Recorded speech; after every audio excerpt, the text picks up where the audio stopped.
사도행전 24장 1절부터 9절까지의 말씀 다 같이 합독하겠습니다. 시작.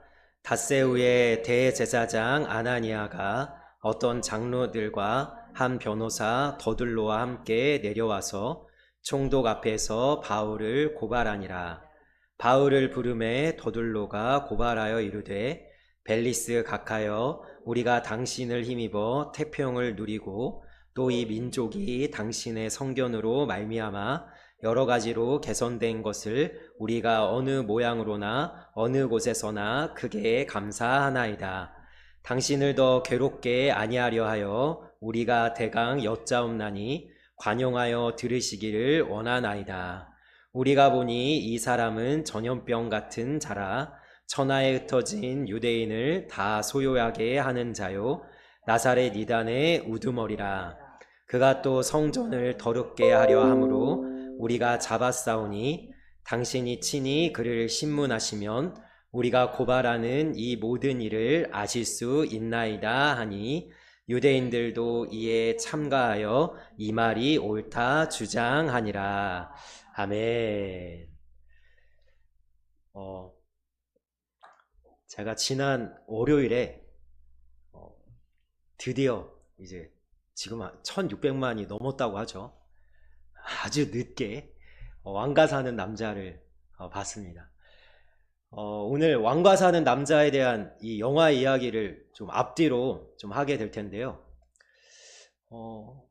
그 영화의 초반부에 한 3분의 1 지점까지 제가 영화를 보면서 이런 질문이 들더라고요. 사는 게 뭔가?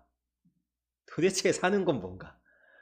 뭐가 사는 걸까? 심장이 뛰고 그냥 우리가 눈을 뜨고 있으면 그냥 사는 건가? 숨만 붙어 있으면 사는 건가? 그게 아니더라고요. 그 어린 단종이 살아있지만 죽은 자로 나오더라고요. 영화 초반부에. 숨은 붙어 있어요. 분명히 눈은 뜨고 있어요. 분명히 단종이 몸을 움직일 수 있는 그러한 건강도 있어요. 그러나 단종이 살고 싶지 않기 때문에 삼촌으로부터 왕위를 찬탈당하고 폐위되어서 그 먼 곳에 유배를 갔을 때 단종은 살고 싶지 않아서 두 가지를 하지 않습니다. 절대 하지 않습니다. 첫 번째, 먹질 않습니다. 그 유배지에서 못 먹는 그 백성들이 그래도 폐위된 왕을 대접하려고 없는 쌀밥, 없는 생선 막 이런 걸 차려서 그래도 최대한 정성스럽게 상을 내오는데 단종이 다 물려요. 왜냐하면 살고 싶지 않으니까. 한 톨도 먹지 않습니다. 그래서 그 단종이 피골이 상접되는데 얼마나 안타까운지 몰라요. 눈은 또 얼마나 슬픈지. 마음이 너무 아픈데요. 먹지 않는 건 너무 당연한데 또 한 가지 하지 않는 게 있어요. 단종이 절대 하지 않는 거. 그게 뭐냐면 웃는 걸 안 합니다. 한 번도 안 웃어요, 단종이. 저건 사는 게 아니구나. 우리가 먹어도 건강해도 우리가 몸을 움직일 수 있어도 어떤 자유가 있어도 내가 웃지 않으면 사는 게 아니구나. 딱 두 가지가 느껴지더라고요. 근데 단종이 언제 웃냐면요. 유해진이라는 그 배우 있죠. 어몽도 그 실제 인물을 분한 그 유해진이 이제 단종에게 막 살갑게 하고 막 정성을 다하고 막 음식을 막 설명해 줍니다. 이것은 누가 가져온 것이고 이것은 누가 캐온 것이고 설명을 해주는데 그때서야 단종이 웃는데 여러분 그 웃음이 그렇게 좋을 수가 없어요. 얼마나 화난지 내가 살 것 같더라고요. 단종이 웃는데 내가 살 것 같아요. 근데 그 웃음의 의미가 뭐냐? 내가 이제 조금 살고 싶다는 마음이 드는 거죠. 내가 살아가야 될 의미를 좀 발견하게 되는 거예요. 소망을 좀 품게 되는 거예요. 상황은 아무것도 달라지지 않았어요. 환경은 아무것도 변하지 않았어요. 단종은 여전히 아무것도 할 수 없는 초라한 존재일 뿐이지만 그 백성들 때문에 웃는 거예요. 그래서 저는 오늘 말씀을 시작하면서 우리 성도님들을 축복하면서 오늘 말씀을 시작했으면 좋겠어요. 저는 우리 성도님들 뿐만 아니라 여러 사람들하고 이제 연락을 할 때에 꼭 축복하는 한 가지가 있어요. 그게 뭐냐면 주 안에서 강건하시고 평안하시길 축복합니다. 이 두 가지가 최고더라고요. 뭐라고요? 강건하고 평안한 것. 여러분, 먹는 건 강건해지기 위해서 먹는 거예요. 그죠? 먹어야 사는 거잖아요. 그러니까 강건해지기를 소망하고, 또 하나 웃어야 되는데, 여러분 주님 안에서 평안하시기를 축복합니다. 여러분 웃으시길 원합니다. 여러분 인생에 어떤 일이 벌어지고 내가 원하는 대로 안 되고, 여러분 내 삶에 여러분 내가 예상치 못한 일들이 벌어져도 여러분 우리는 예수님으로 인해서 얼마든지 웃을 수 있어요. 좀 전에 우리가 찬양했는데요. 찬송가 264장 찬양 2절을 보니까 이런 가사가 나오더라고요. 나의 가는 길이 좁고 내 뜻대로 안 돼도 모든 욕심 다 버리고 주만 따라 가겠네. 여러분 인생이 그렇게 웃을 일이 많지 않습니다. 근데 저는요 이 웃는 거를 연습을 해요. 그 영화를 보고 나와서도요, 야 웃어야 사는 거다, 이제부터 열심히 웃자, 이런 생각을 하고요. 제가 이제 아침마다 헬스장에 가서 러닝머신을 30분 뛰면 제가 미친놈처럼 러닝머신을 뛰는데, 어떻게 미친놈처럼 뛰냐, 속도가 빠른 게 아니고요 30분 내내 웃습니다. 30분 내내. 그래서 아마 저를 보는 사람은 저 사람 미친 거 아니야 이런 생각 할 텐데, 여러분 아무것도 보질 않아요. 러닝머신 뛴다고 뭐 TV를 보거나 뭘 보질 않고 이 창가에나 아니면 모니터에 제 얼굴이 비치는데 계속 제 얼굴을 보면서 그냥 웃어요. 웃을 일이 있어 웃는 것이 아니라 그냥 웃어요. 왜? 항상 기뻐하라 하셨으니까. 웃어야 사는 거니까. 그래서 우리 성도님들에게 우리 주님으로 인해서 강건함이 있기를 축복합니다. 우리 주님으로 인해서 웃는 일이 많는 평안함이 가득하기를 축복합니다. 여러분 살만 나게 사셔야 돼요.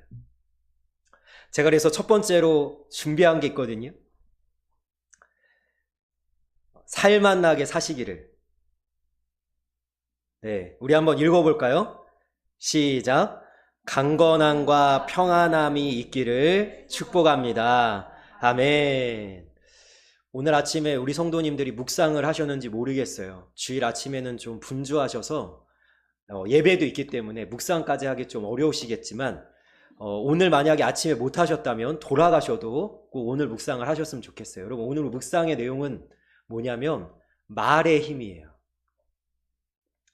저는 새벽에 일어나면요 저 자신에게 선포하는 게 있어요. 하나님이 저를 향해서 말씀하신다고 생각하고, 제가 제 스스로에게 머리가 깨기도 전에, 눈이 떠지기도 전에, 정신이 맑아지기도 전에 눈 뜨자마자 선포하는 게 있어요. 그게 뭐냐면 제가 오래 받은 말씀이 사사기 6장 12절 말씀인데요. 큰 용사여 여호와께서 너와 함께 하시도다. 여러분 말에 힘이 있거든요. 거울을 보면서 여러분 아침마다 선포하세요. 무경아, 내가 너를 사랑한다. 창원아, 내가 너를 축복한다. 그럼 선포하세요. 선포. 그리고 한번 웃는 거예요. 그러면 여러분 기지개를 키면서 몸을 스트레칭하고, 내가 밤새도록 굳어있던 몸을 내가 쫙 펴듯이 내가 사랑한다, 축복한다 하는 순간 내 마음도 스트레칭이 되는 거예요. 내 영혼과 심령이 여러분 쫙 펴지는 거예요. 밤새도록 뭐 나쁜 꿈을 꿨든 아니면 몸을 이렇게 움츠리고 있어서 뭐 나쁜 생각을 해서 내가 막 그냥 침체가 돼 있든 상관없어요. 아침에 여러분 에너지가 넘치는 사람이 누가 있습니까? 우리 10대 애들은 그럴지 모르겠지만 여러분 나이가 이 정도 되면요 몸이 그냥 찌뿌둥하고요 에너지도 안 나지만 선포하는 거예요. 내가 너를 사랑한다, 내가 너를 축복한다. 그러면 맑은 정신과 또 오늘 새로운 한날을 주신 하나님께 감사하고 예배하고 경배하면서 힘차게 하루를 시작할 수 있는 겁니다. 여러분 이러한 축복이 우리 예배하는 성도님들 모두에게 있기를 주님의 이름으로 축복합니다. 아멘. 이 영화를 보면서 그것을 좀 깨닫고 우리 성도님들과 은혜를 나눕니다. 여러분 오늘 말씀의 내용은 어떤 내용이냐면, 우리가 지난주까지 어떤 장면을 살펴봤냐면 사도 바울이 예루살렘에 올라가면 환난과 결박이 기다린다 했지만 우리 주님을 위해서 내 생명을 조금도 귀한 것으로 여기지 않겠다는 바울의 그 결단으로 예루살렘에 올라갔고 그리고 여러 가지 어려움들을 당합니다. 바울을 죽이기까지는 먹지도 않고 마시지도 않겠다는 40여 명의 결사단이 만들어져서 이 바울을 죽이겠다고 이야기를 하는데 그 일로 인해서 바울이 가이사랴까지 가죠. 헤롯궁에 머물게 되죠. 우리가 지난주에 거기까지 살펴봤다면 오늘은 벨릭스 가카라는 로마 총독에게 대제사장과 변호사 한 명을 동원해서 이 장로들까지 해서 바울을 고발하고 있습니다. 자, 우리 앞부분만 제가 이렇게 발췌해 왔거든요. 우리 한번 읽어볼까요? 이 부분만 한번 읽어보겠습니다. 시작. 바울을 고발하니라. 아멘. 그러면 로마 총독에게 바울을 고발합니다. 제사장과 장로들, 그 다음에 변호사 더둘로라는 사람까지 데리고 와서 지금 고발하는데 여러분 이 장면이 너무 익숙하지 않으세요? 로마 총독을 향해 고발하는 종교 지도자들. 예전에 예수님이 잡혀가셔서 빌라도라는 로마 총독 앞에 섰을 때 수많은 사람들이 예수님을 고발하죠. 바울이 똑같이 예루살렘에 올라갔다가 지금 가이사랴까지 끌려갔는데 거기서 고발을 당합니다. 그럼 이 고발을 당하는 이유는 단순해요. 사도행전 22장 22절을 한번 읽어보도록 하겠습니다. 우리 위에 부분도 함께 읽을게요. 바울을 시작.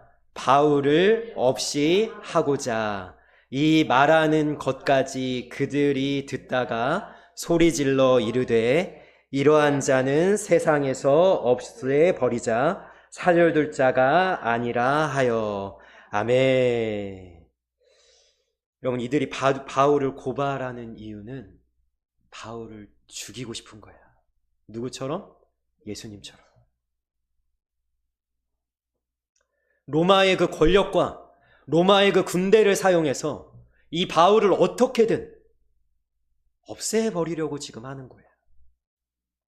근데 제가 이 말씀을 묵상하면서 사실은요, 저희가 이제 사도행전을 강해하지 않습니까? 이제 쭉 1장부터 살펴보는데 여러분 이런 본문이 굉장히 어렵습니다. 왜 어렵냐면요, 제가 솔직하게 말씀드리면 딱히 뭐가 없어요. 그냥 종교지도자들이 바울을 고발했다? 1절부터 9절까지 그냥 그게 다예요. 저는요, 이런 본문을 가지고 이제 설교를 하려면 제가 건너뛸 수는 없잖아요. 이 본문을 건너뛸 수는 없으니까 본문을 가지고 반드시 다음 주에 설교를 해야 되는데 하나님한테 기도를 합니다. 하나님, 이 도대체 어떻게 해야 됩니까? 이런 본문. 아니, 고발했는데 이게 어쨌다고요, 하나님? 이거 우리 성도님들하고 무슨 상관이 있습니까?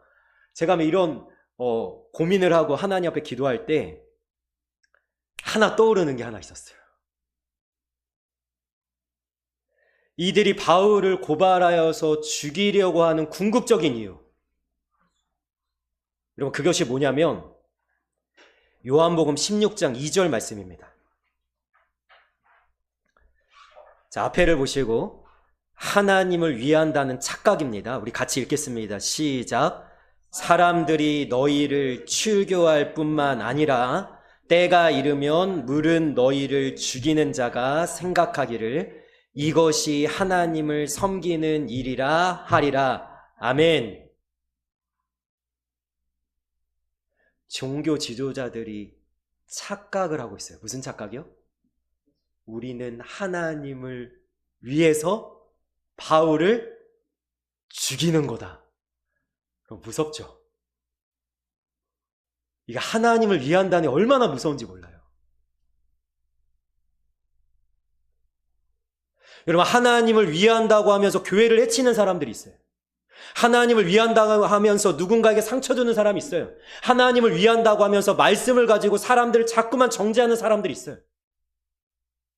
교회 안에서 가장 위험한 것이 바로 이거예요. 하나님을 위한대요. 그러니까 목사가 나타나도, 목사 할아버지가 나타나서 이야기를 해도 아무 소용이 없어요. 나는 하나님을 위해서 하는 건데. 누가 뜯어 말릴 수도 없어요. 하나님을 위한다는데요. 여러분, 아브라함 링컨 시대에 남북전쟁이 일어났습니다. 북쪽에서는 노예를 해방하자, 남쪽에서는 여러분 노예를 해방하지 말자. 여러분 이거 가지고 미국 내에서 내전을 치르는데 여러분 이들이 다 기도했어요. 왜냐하면 기독교 국가잖아요. 다 하나님을 믿었잖아요. 노예를 해방하는 것도 하나님을 위하는 것이고 노예를 해방하지 않는 것도 하나님을 위한다는 제목으로. 여러분 그래서 서로 죽고 죽이는 일이 벌어질 때 전 세계에서 가장 여러분 참혹한 전쟁은 종교 전쟁이죠. 교회 안에서 가장 없어져야 되고 사라져야 되고 정말 우리가 도려내야 될 것 중에 하나가 바로 이거예요. 하나님을 위한다고 하면서 누군가를 죽이는 일. 여러분 죽이는 건 칼로만 죽이는 게 아니잖아요. 말로도 사람이 죽잖아요. 야고보서 2장에 보면 그래서 이 혀는 불 같다고 이야기하면서 이것으로 사람을 죽인다고 하잖아요. 말을 조심하라고 이야기하잖아요. 여러분 하나님을 위한다고 말로.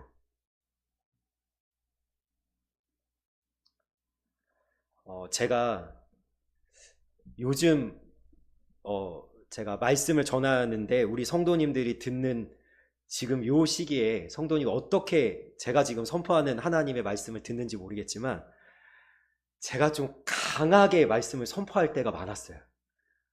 개척하고서도 그랬던 것 같긴 한데 사실은 부교역자 때 좀 더 강했던 것 같거든요. 되게 강하게 전했어요, 말씀을. 왜냐하면 강하게 전해야 된다. 소리도 좀 지르고 목에 핏대도 좀 서야 되고 막 이런 생각을 해가지고 강하게 전할 때가 있어요. 근데 어느 날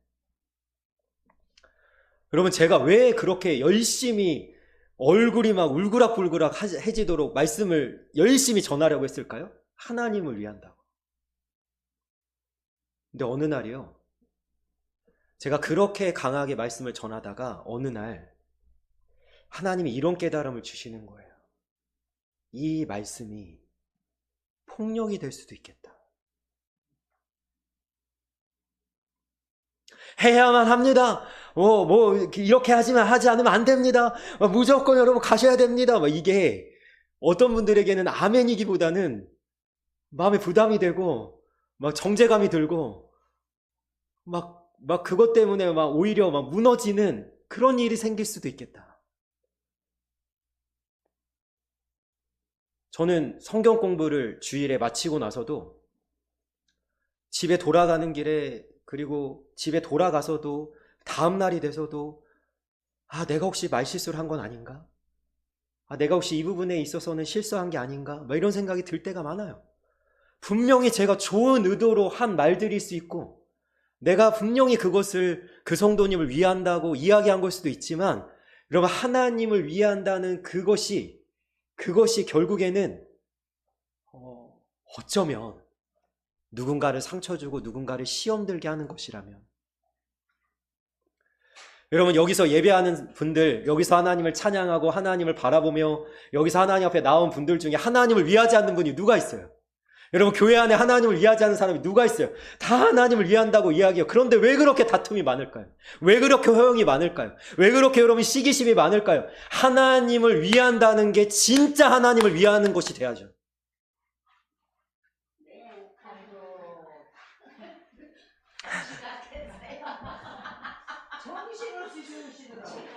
우리 잘 오셨어요. 네.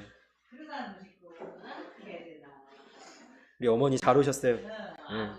빼올 수가 없어. 어떻게 뭐라고 주무시는지 다 버리고 그냥 정신을 주무시는 거야. 그래서 못 깨웠어. 우리의 삶에서 우리 한번 점검할 필요가 있어요. 하나님을 위한다는 것으로 혹여라도 누군가를 무너지게 하거나 누군가에게 비수를 꽂는 그러한 일이 없도록 우리가 자신을 살펴보고 또 특별히 저에게도 하는 말씀입니다. 말을 조심해서 우리가 그걸로 인해서 의도는 좋을 수 있죠. 동기는 좋을 수 있어요. 그러나 정말 선한 마음, 서로를 세워주고 감싸주고 사랑해주고 품어주는 그런 아름다운 말들로 우리가 함께 지어져가는 그런 우리 성도님들, 우리 교회 모습 될 수 있기를 주님의 이름으로 축복합니다. 아멘. 여러분, 하나님을 섬기는 일이라 라고 하면서 출교하고 사람을 죽이는데, 여러분 지금 이 일을 당하고 있는 바울도 한때는 그랬어요. 우리 사도행전 22장 3절 4절 같이 읽겠습니다. 시작. 나는 하나님께 대하여 열심히 있는 자라. 내가 이 돌을 박해하여 사람을 죽이기까지 하고 남녀를 결박하여 옥에 넘겼으니. 아멘. 그럼 바울이요, 하나님을 향한 열심으로 그렇게 했대요. 어떻게 했어요? 예수님 믿는 사람들 잡아가고 감옥에 가두고 죽이기까지 하면서, 그러면서 무서운 건 뭐냐면 이게 옳은 일이야, 이거 하나님 기뻐하는 일이야, 이런 일들이 우리에게 일어날 수 있다는 거예요. 자, 그런데 바울이요, 이제 변화가 됐잖아요. 바울은요, 달라진 게 없어요.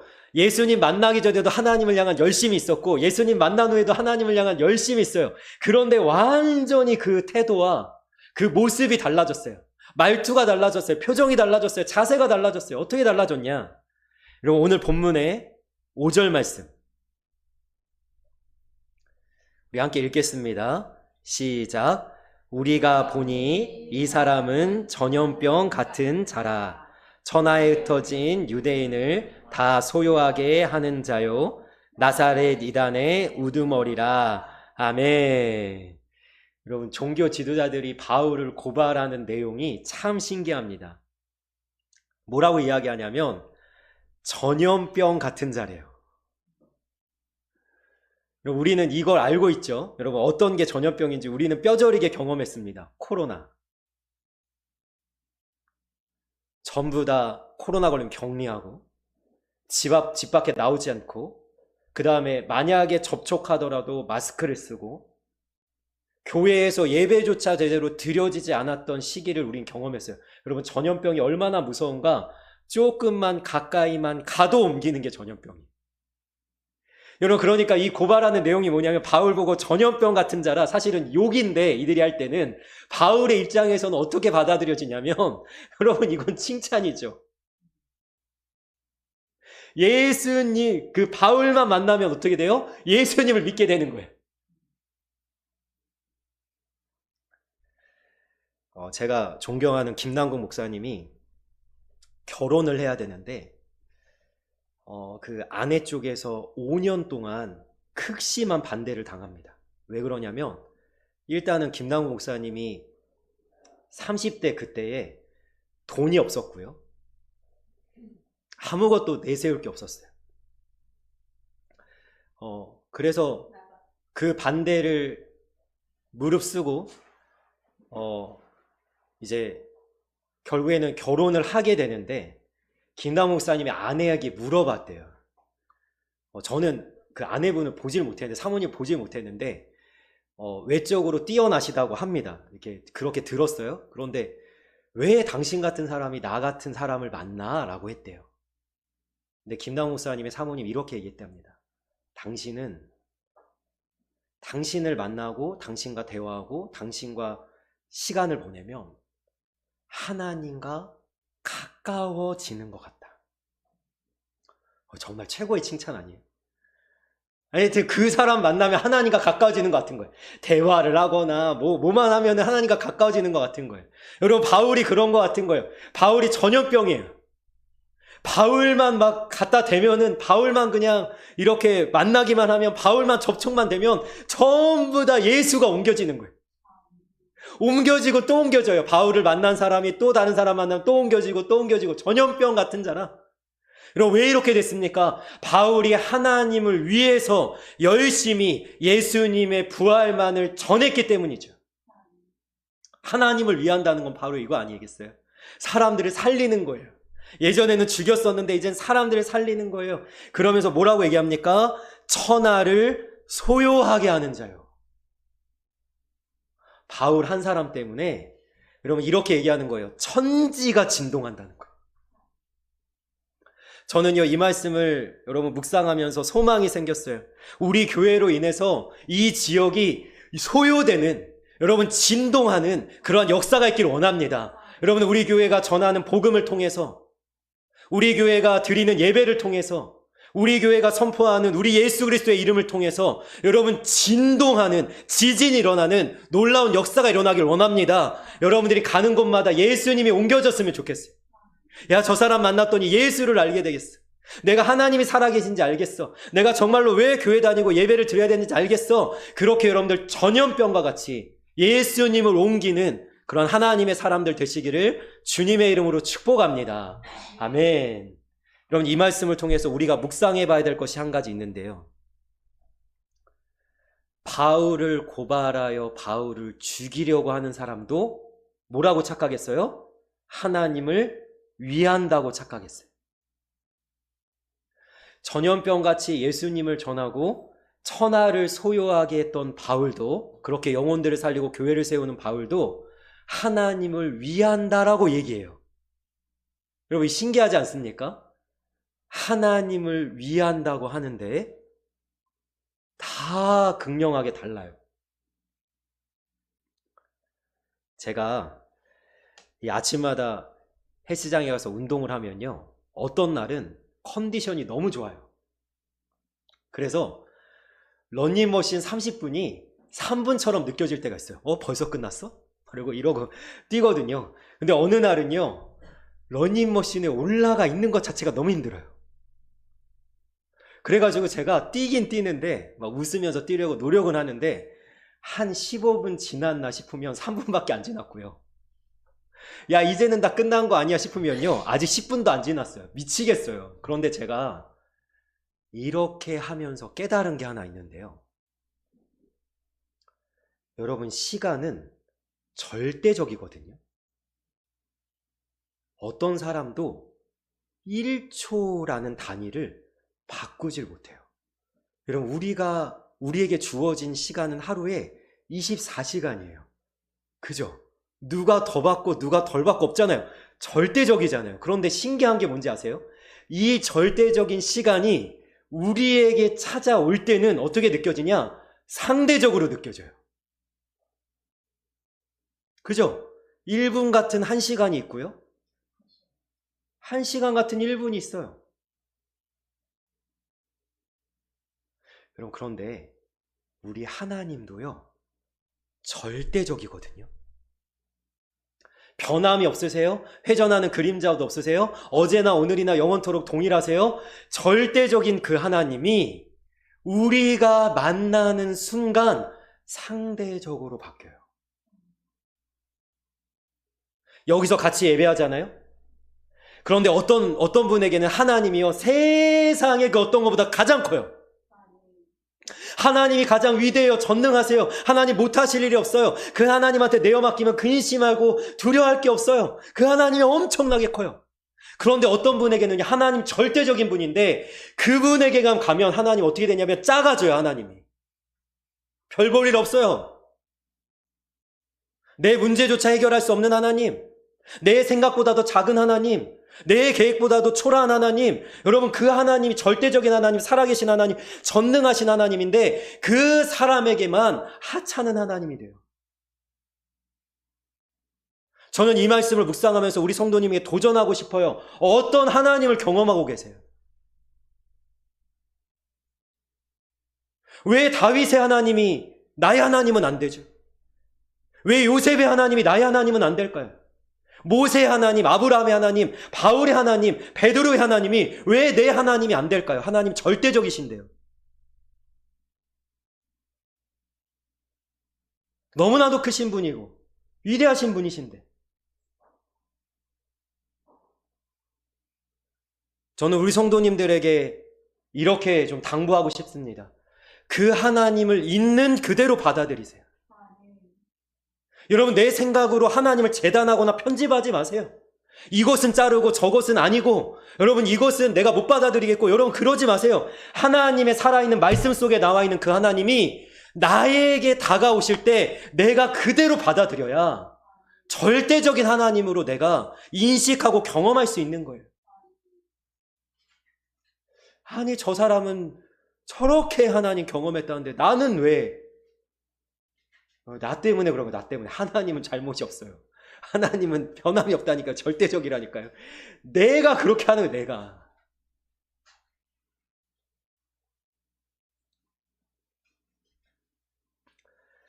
그럼 바울이요, 그 엄청난 하나님 앞에 자기는 전염병과 같이 예수님만 전하고 천하를 소요할 정도로 가는 곳마다 예수님의 부활만 선언해요. 미친 사람처럼. 여러분, 자신이 옳다고 생각하는 것, 하나님을 위하는 것이라고 생각하는 것 물불 가리지 않고 여러분 눈에 뵈는 것 없이 그냥 막 달려가는 거예요. 제가 본 왕과 사는 남자라는 이 영화에 보니까 어몽도라는 이 사람이 그렇게 하더라고요. 수양대군이 단종을 죽입니다. 뭐 어떻게 죽었는지에 대해서는 의견이 분분하지만 어쨌든 수양대군 때문에 죽어요, 단종이. 근데 죽었는데 이 수양대군이 얼마나 못되냐, 이렇게 이야기한 거예요. 단종의 시신을 수습하는 자는 3대를 멸하겠다. 그래서 단종이 강가에 버려지는데요, 아무도 수습을 하지 않아요. 계속 떠내려가요. 누가 수습하겠어요? 너무나 안타깝죠. 그 어린 나이에 그 죽은 그 왕이었던 자가 너무 불쌍하죠. 그러나 아무도 나서질 못해요. 그런데 어몽도라는 이 남자가 삼족이 멸망당할 것을, 멸문당할 것을 각오하고 이 단종의 시신을 수습하고 나서 도망을 가요. 그런데 이 어몽도가 뭐라고 얘기하냐면 이렇게 얘기합니다. 영화에도 마지막에 이 문구가 나오는데요, 옳은 일을 행하다가 화를 당하는 것은 내가 즐거워하는 일이요 두려워하는 것이 아니다. 우리가 하나님을 위한다면 때로는 화를 당할 수도 있어요. 때로는 어려움을 겪을 수도 있어요. 하나님을 위해서 살아가는 길을 걸어가면서 우리가 고난을 겪을 수도 있어요. 그러나 그것을 두려워하지 않을 정도로 우리 하나님을 열렬히 사랑하고 우리 하나님을 붙잡고 우리 하나님을 바라볼 수 있는 우리 하나님의 사람들이 되시기를 주님의 이름으로 축복합니다. 여러분, 그런데 이렇게 할 수 있는 이유가 뭘까요? 그렇게 해야만 하니까?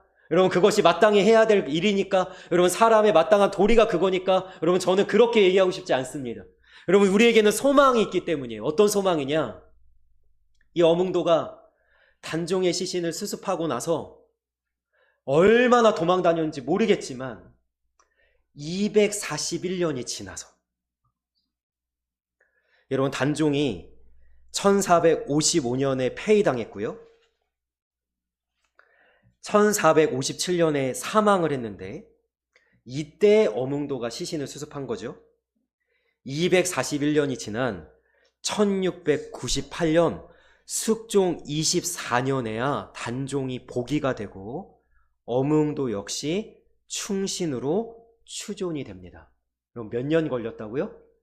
241년 걸렸어요. 어몽도가 행한 일이 옳은 일이다. 그것이 영광스러운 일이다. 그것은 너무나 잘한 일이다라고 칭찬과 인정을 받는데 241년이 걸렸어요. 그런데 저는 이렇게 얘기하고 싶습니다. 띄워주시겠어요? 우리가 하나님을 위해서 살아가는 삶에서 인정받는 것은 뭐냐면 바로입니다. 바로. 241년이 걸릴 필요가 없어요. 내가 죽는 그 순간 우리는 어디에 가 있을까요? 천국에 가 있습니다. 하나님을 위해서 우리가 때로는 고난당하고 어려움을 겪고 이런 화를 당하기도 하겠지만 그것을 하나님께서 완벽하게 갚아주시고 보상해주시고 하나님의 생명의 면류관으로 하나님께서 우리에게 주실 때 그날이 언제냐면 여러분 바로라는 거예요. 우리는 그것을 행한 다음에 주님 앞에 있을 거예요. 하나님이 오래 걸리도록 만들어 놓지 않을 거예요. 하나님이 그것을 다 갚아주실 거예요. 저는 예수님 안에 있는 우리 모두에게 이렇게 선언하고 싶습니다. 뭐냐? 주님 안에서는요, 손해볼 것이 없어요. 왜 손해볼 것이 없냐? 주님이요, 십자가에서 나의 모든 과오와 잘못과 실수와 실패는 다 짊어지셨어요. 우리가 하나님을 위한다고 하면서도요, 우리는요, 때로는요, 상처 줄 수도 있고, 시험 들게 할 수도 있고요, 우리는 때로는요, 누군가를 넘어지게 할 수도 있을 거예요. 그런데 잘못은 다 십자가에서 다 감당하셨어요. 그럼 뭐만 남을까요? 주님 안에서 뭐만 남아요? 잘한 일만 남아요. 너 너무 애썼다. 너 너무 수고했다. 네가 나를 위해서 어떤 일까지 한 줄 내가 안다. 그럼 이 손해보는 장사 아니잖아요, 이거. 그죠? 남는 장사잖아요. 이거보다 남는 장사가 어디 있어요? 잘못된 건 다 주님이 가져가시고 뭐만 남겨요? 상만 다 남겨서 칭찬 도장만 잔뜩 찍어다가 뭐예요? 나중에 너 잘했어. 내가 이렇게 해줄게. 그래서 우리는 얼마든지 마땅히 기꺼이 감사히 하나님을 위해서 살아갈 수 있어요.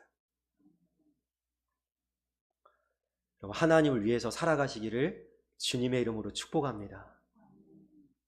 우리가 그렇게 살아가는 길에 때로는 욕을 먹고 때로는 조롱을 당하고 이 바울처럼 고발당해서 죽음의 위기까지 와도 괜찮아요. 하나님이 하시고 하나님이 갚아주세요. 그래서 정말 얼마든지 우리 하나님을 위해서 우리의 모든 것을 내던져 이 바울처럼 살아갈 수 있는 우리 모두가 되기를 주님의 이름으로 간절히 축원하며 축복합니다. 아멘. 기도하겠습니다.